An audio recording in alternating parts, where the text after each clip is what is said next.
How you doing, everybody? It's Adam again from your Don Juan of Sports, coming to you on the Hurry Up. Got a jam-packed show for you today, so let's go. Let's get it started. First off, we do a little recap of the Miami Heat game.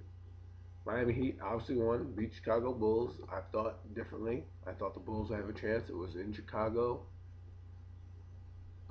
so I was hoping that they would force it to a game 6, and then see where the chips may fall. But that game 4 was really big. They forced overtime but couldn't close the deal. Had it been 2-2, the series would have continued on right now. But because it's not, we still have they ended. So now we have to wait a little bit, um, for you know for the finals, which will bring the Dallas Mavericks and Miami Heat back together. Reunion time. Um, '06 finals, where Dwayne Wade took the championship, so he's 1-0 on Dirk Nowitzki. We'll see what happens. That's a totally different team now. There's only two people left from that Dallas team and the '06 team, like I told you. So it should be a fun, fun finals. A lot of people are complaining because it doesn't have the mystique of last playoffs, and or even this year, even any playoff series. You know what I mean? It's just doesn't bring that mystique. Well, it doesn't have to. If you're a basketball fan, most people are watching basketball because they want to see what LeBron James is going to do because he's the flavor of the month right now. Everybody hated him. Now they're watching him do things they thought he wouldn't be able to do. So now it's kind of interesting. Others are watching Dirk, seeing if he can get over that hump for the first time in his career. So there's some storylines that'll play out this year. It should be this finals. It should be fun, real fun, and you guys should watch. Now, what we're going to get into right now is a little bit of the. First off, I want to congratulate the Boston Bruins on a Game 7. The game was 1-0. It was a hard-fought game by Tampa Bay, and it just takes one goal. It just takes one goal sometimes, one play, and you're out. And Tampa Bay played their hearts out. But you know what? Just take, like I said, it was a cross pass, bounce off the guy's skate right into the back of the net. I mean, excuse me, bounce off the guy's stick right into the back of the net. Thing of beauty. And then you know what? Then Boston put the clamps on. And there are opportunities for Tampa Bay. There were opportunities for Tampa Bay early on. But sometimes, as they say, the ball doesn't always bounce your way. So this time, Tampa Bay, you had a great season. You were the fifth seed. No one expected you to get this far. So enjoy it. Come back, regroup, and see what you can do better for next year. That's the key part. Seeing what you did better. There's one thing to win and then come back and say, hey, we'll get them next year. No, it's coming back and learning what you did wrong so you can get them next year. All right, let's transition into the NFL for a little bit. Into the NFL. I don't know if you recently heard that they had some rule changes in the NFL. Um, Such for example, I'm gonna give you two examples of the rule changes and explain to you how they may affect the game. First rule change is the kickoffs. Now, if you don't know, if you're not a huge fan, you may not know that the kickoff starts at the 30-yard line. That gives you a uh, 70 yards to kick off the ball. Now it's moving to the 35-yard line, where it's 60. You only get 65 yards. Now, I'm not saying what this is going to do is bring in a lot of touchbacks. Not a lot of returns. Now, if you're like me, you like the returns. So having them give an extra 5 yards to the kicking team is really gonna hopefully not detract from the returns of the game because you want to see the returns. I remember one time I went to a game and my friend was lollygagging. He was like, "Oh, we're not gonna miss anything." And we're running. I'm running to my seat. He's kind of following me to catch up. And we sit down. And the first thing that happens is somebody returns a kick 90 yards for a touchdown. And I said, if we were any minute later, we would have missed that. Now you can probably lollygag because most likely it probably will be a touchback unless you got a weak kicker. It's just going. I mean, I just think that's one of the aspects of the game that a lot of players look at. For example, some people make teams or careers out of returning kicks. I can name one right off the top of my head. Desmond Howard. That's right, Desmond Howard. You probably haven't heard that name in a long time. All that guy did was return kicks. He wasn't a great receiver. He didn't run too many routes. He's not going to go up for accolades on how to be a receiver, but he will go. You do see his highlights at Michigan when he returned kicks, and with the Green Bay Packers when he returned kicks. So you know, and he wasn't going to make the ball club in Green Bay. He wasn't going to make the ball club in Green Bay, but he did. He did. He did. Why? Because somebody was like, "Hey, man, this guy's got some returnability," and you know what? He did it. That's how some guys make their living. That's how they do it. And you're going to take that away from some guy to make his living like that? You know, what if that's his only shot to make the team? The guy's got 4.3 speed but can't catch the ball worth a lick or run around, but the boy can return a kick. I'm just saying, NFL. I'm just saying. And another rule change that happened. I'm not going to get into all of them, but another rule change that may affect the game is defenseless player hits. Now, I'm all for the safety of the game. I'm all for the safety of the game. But you have defenseless quarterbacks, defenseless receivers, defenseless kickers, and punters. Those are the guys. Those are the four categories that you got going on. And they are saying that you can't hit a quarterback or a kicker defensively on a change of possession, or even a receiver, you know that hard. It's going to take away from the game because first off, defenders are taught to hit people, to just take the ball away from the man. If you can't make the interception, you better make that hit. That's just a given. You better make that hit. So I'm just letting you know, you better make that hit. That's what they teach you. That's what they teach you in Pop Warner. That's what they teach you in Pop Warner. They're like, hey, hit the man hard, make the ball, jar the ball loose. Boom. That's what they teach you on defense. And now you're going to take away guys' aspects of hitting. And the NFL, you did this to yourself, NFL. You made everybody faster, stronger, and you made the hits harder. So the things that you used to do back 10 years ago, you can't do anymore because you created it. You said you wanted guys to run 4.2. Now you got linebackers who run 4.6. I don't know about you, but if a guy comes at me at 4.6 at 250 pounds in the street, I'm dead.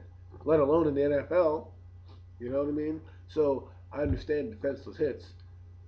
They're part of the game. They happen. It's a violent sport. You know what I mean? But let me get back to defenseless kickers, quarterback. This is what I really want people to understand. On a change of possession, interception, kickoff return, punt return, the last guy defense. Everyone likes to take the cheap shot at the kicker. I understand that, or the quarterback, and they hit him. You're taught that. You are taught that in defensive drills. In defensive drills, when you're a young kid, and even in the NFL, you're taught when somebody makes an interception to turn and run, and you hit the first man you see. And the reason you do this is because you're taught at a young age about pursuit angles. What a pursuit angle is somebody taking an angle that is quicker than you to stop you. So if you can see my hands, if somebody is here and your guy is here running up the field, your guy's going to go like this to meet you at that point. This is a pursuit. This is a pursuit angle. That's what you're doing when you pursue the ball. Anybody can run behind you. You're not going to catch him. But if you're on the other end of the field, okay, or you're at the back end of the field, the fastest place to run is across the field to try to pursue him to hit him at a spot. I'm not saying it works every time, but that's what you're taught.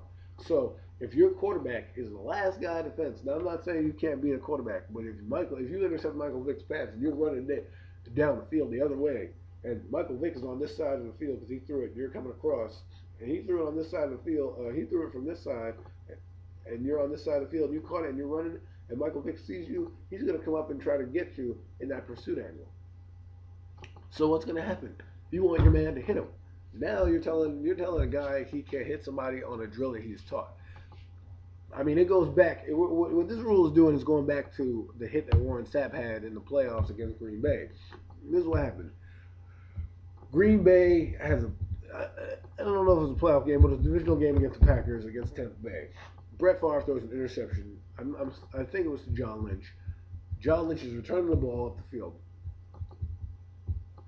Warren Sapp does what he's told, sees the first man in line, he turns and knocks the guy out. Now the guy wasn't looking, and he got injured on the play, and so now they're trying to make all this, they want to reduce injuries. And everyone's like, oh, it's a dirty hit. Warren Sapp did exactly what he was told to do.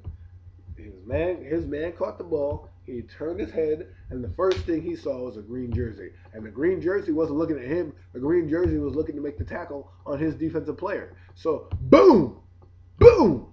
He got lit up. And then everyone's like, oh, it's a dirty play. Do your homework before you think it's a dirty play. Do your homework before you think it's a dirty play. Andrew Bynum's play, that was dirty. Warren Sapp's play, not dirty. There's different degrees of what happens. Now, there's certain times we can, you can eliminate that. I mean, a kicker is a kicker. You want to block him, but this is the NFL. This is the NFL. We're talking about a violent game. Are you telling me you can't hit anybody? Might as well put flags on them. I've seen more violence in lingerie football than is happening in the NFL right now. Those are my NFL rules changes that I don't like. So Roger Goodell, not only do you stink at getting the CBA done, but these darn rules are killing everything. Now I'm gonna get into a couple topics that I was hearing about as this pertains to the NFL. They were talking about top safeties. They were doing this top 100 thing in the NFL, and I don't know if you guys watch. It's pretty interesting, but they got a couple safeties on there. They have 6 safeties. 4 of them are already named. Actually, one was a giant, Antrell Rowe. Holla at your boy, holla at your boy, holla at your boy. Anywho, the last 2 are Ed Reed and Troy Polamalu. Now they've been debating and hating on both players. They're saying which one's better. Well, I'm gonna say, and this is my pick, Ed Reed's better. Troy Polamalu is phenomenal talent. He does wonders for that defense. He does absolute wonders for that defense. But Ed Reed is just an animal. And I'll tell you this. I'll give you an example of what I'm talking about. Troy Polamalu makes some crazy plays, but he didn't make a play like I've seen. Chad Pennington. Now he didn't have the strongest arm in the world, but the Ravens were playing the Miami Dolphins after the Miami Dolphins went 11-5, won the AFC East a couple years ago. And what happened was the field is 55 yards across. Okay, Chad Pennington looks off Ed Reed, so Ed Reed's on one end of the field, one half of the field. He throws it to the other half of the field. Now Ed Reed comes 55 yards across the field to intercept the ball and then runs 65 yards for a touchdown. Absolutely amazing. I've seen him do it against the Eagles.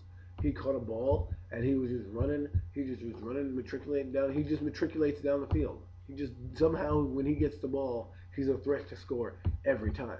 Polamalu is not the same way. He's an in-the-box type of safety. Now they were talking about, how he got burned in the playoffs in the Super Bowl. Hello, he was injured. Polamalu was injured. He was not at full strength. That's why he probably wasn't at coverage. That's why they probably dropped him back to make sure everything was in front of him, so he had to do less work. Come on, people. You need some research sometimes and find out what's going on. Okay? So those are the 2 top safeties in the league. I'm thinking it's Ed Reed. When we come back on our next show, we're going to get the top QBs, our starting 5 of the NBA, and my NFL fantasy team. And I'm not talking about like fantasy football type stuff. I'm talking about a team that I'm going to put together and it's going to be the modern era. It's going to be the modern era. It's going to be today. It's going to be like the players in the league right now. So you guys don't have to, get lost or anything. But last note I want to say in the NBA, Mike Brown, LA, I don't think it was a good fit. For all those who do think it was a good fit, that's great. And I'm not saying he's not a winner. That's not what I'm saying. And the person knows who I'm talking about on here. I'm not saying he's not a winner, but he ain't got no ring. And he did it in the Eastern Conference and couldn't get over the hump. You go to the Eastern Conference Finals like twice, 3 times, and you can't get over the hump. I'm sorry. That shows you how crappy the team was. Now the team can't even get to the playoffs. Cleveland Cavaliers can't even get to the playoffs. They can't even win games. I'm sorry. I'm going off on a tangent. I got to go. Enjoy your holiday week. I am out. The Don Juan Sports. I've got one question for you. What are you going to do when Costas Mania runs wild on you?